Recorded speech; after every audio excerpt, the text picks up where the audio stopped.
তাহলে একমাত্র বিধান চলবে কার?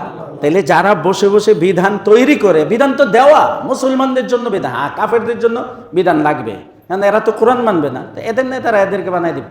তো মুসলমানদের আইন বিধান সভা, আইন সভা কেন হবে? বাস্তবায়ন সভা হবে, সংসদ হবে বাস্তবায়ন করার জন্য, যে আল্লাহর এই আইন এটা কেমনে বাস্তবায়ন করা যায় সে পরামর্শ হবে। কিন্তু সেখানে কি হয়? আল্লাহ বলছেন, আল্লাহ আইন দিয়ে দিয়েছেন চুরি করলে হাত কাটো, এর আইন করছে যে চুরি করলে 10 বছরের শাস্তি, জিনা করলে আল্লাহ বলছেন তাকে কি করো, হত্যা করে দাও বিয়ের পরে জিনা করলে। এরা বলে যে না, টাকা দিলে মাফও পাইতে পারে, 1 বছরও জেল কাটতে হবে না, 1 মাসও না, 1 দিনও না। আবার যদি এমপি মন্ত্রী হয়, জিনা 1000টা করলেও কি তার ব্যক্তিগত বিষয়, তার কোনো বিচার নাই।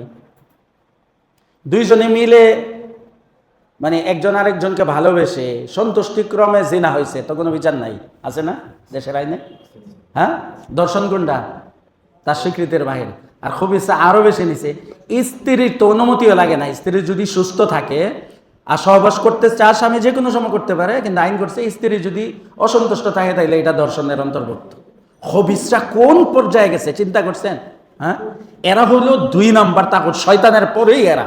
কিয়ামত পর্যন্ত কি মদ হারাম না? না কখনো হালাল আছে? মদের লাইসেন্স দেয় কি না সংসদে?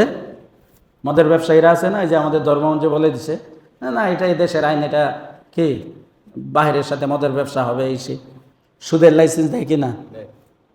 ব্যবসাখানার লাইসেন্স দেয় কি না? তো ব্যবসাগিরি কি হালাল না কিয়ামত পর্যন্ত হারাম? তাইলে আল্লাহর আইনকে তারা বাদ দিয়ে নিজের আইন তৈরি করতেছে। তাহলে আল্লাহ রব, হেও রব, আল্লাহ ইলা মাহবুদ, হেও মাহবুদ, হেটাও তো মানাইতেছে। আল্লাহ শাস্তি দেন না মানলে, এরাও কি পুলিশে আর্মি দিয়া শাস্তি দেয় করে আইন না মানলে? রাষ্ট্রবিরোধী, আইন বিরোধী, সংবিধান বিরোধী বলে না? বুঝেন কিন্তু কথা, আমি কিন্তু বড় হিম্মতের সাথে কথা করে বলতেছি, কমাস কম এখানে যদি একজন ভাইয়া বসে আর ইমান শিখে, এটাই আমার ফায়দা। এই হাজার হাজার মানুষ হয়তো, যাদেরকে উদ্দেশ্য করে আমি এখানে বিশেষভাবে মসজিদ শুরু করছি, এদেরকে আমি দেখছি না, 2-4 জন হয়তো আসছে। রাস্তায় দেখলে হুজুর আপনি কই থাকেন, কই? কারণ আমি জাদা মসজিদে ছিলাম, মানুষ যাই তো হাজার হাজার। তো যারা জিজ্ঞেস করে হুজুর জুমা কোথায় পড়ান, হুজুর কোথায় পাওয়া যাবে, এদেরকে উদ্দেশ্য করে বিশেষভাবে, যে এরা যেহেতু খুঁজে চলো, এদেরকে পাওয়া যায় না, তো বাস এদেরকেও লাগবে না। আল্লাহ যাদেরকে আনবে এরাই আসবে। একজনও যদি বসে তো ইনশাল্লাহ আমাদের প্রোগ্রাম চলবে। যেদিন দেখবো যে আরেকজনও নাই, সেদিন থেকে আর করলাম না, প্রয়োজন নাই। ঠিক আছে, তো আপনারা বুঝেন যারাই বসছেন।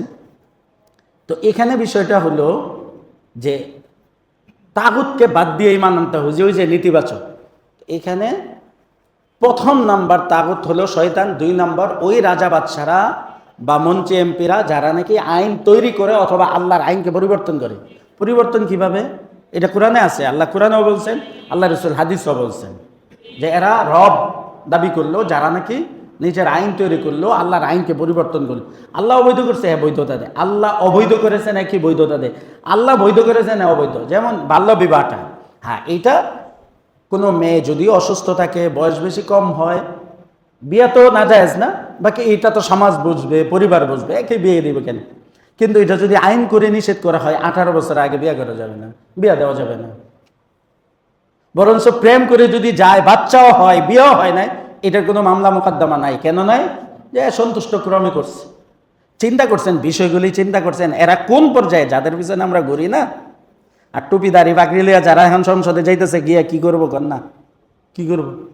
এরা 2-4টা সিট পাইব, এদের সামনে আইন হবে, এরা বাধা দিতে পারবো না। কারণ কি? এরা এই নিয়ত করে গেছে, অধিকাংশ মানুষ ওখানে, অধিকাংশ এমপিরা যেটা বলবে ওইটা পাস হবে, আমাকে মানতে হবে, এটাই তো আইন। এই আইনের উপর বিশ্বাস করেই তো এরা যাইতেছে না। কি মুসলমানের মাথা যে এত ঢেম হয়ে গেল, এত গাধা হয়ে গেল মুসলমান, আফসোস কিয়ামতের আগে।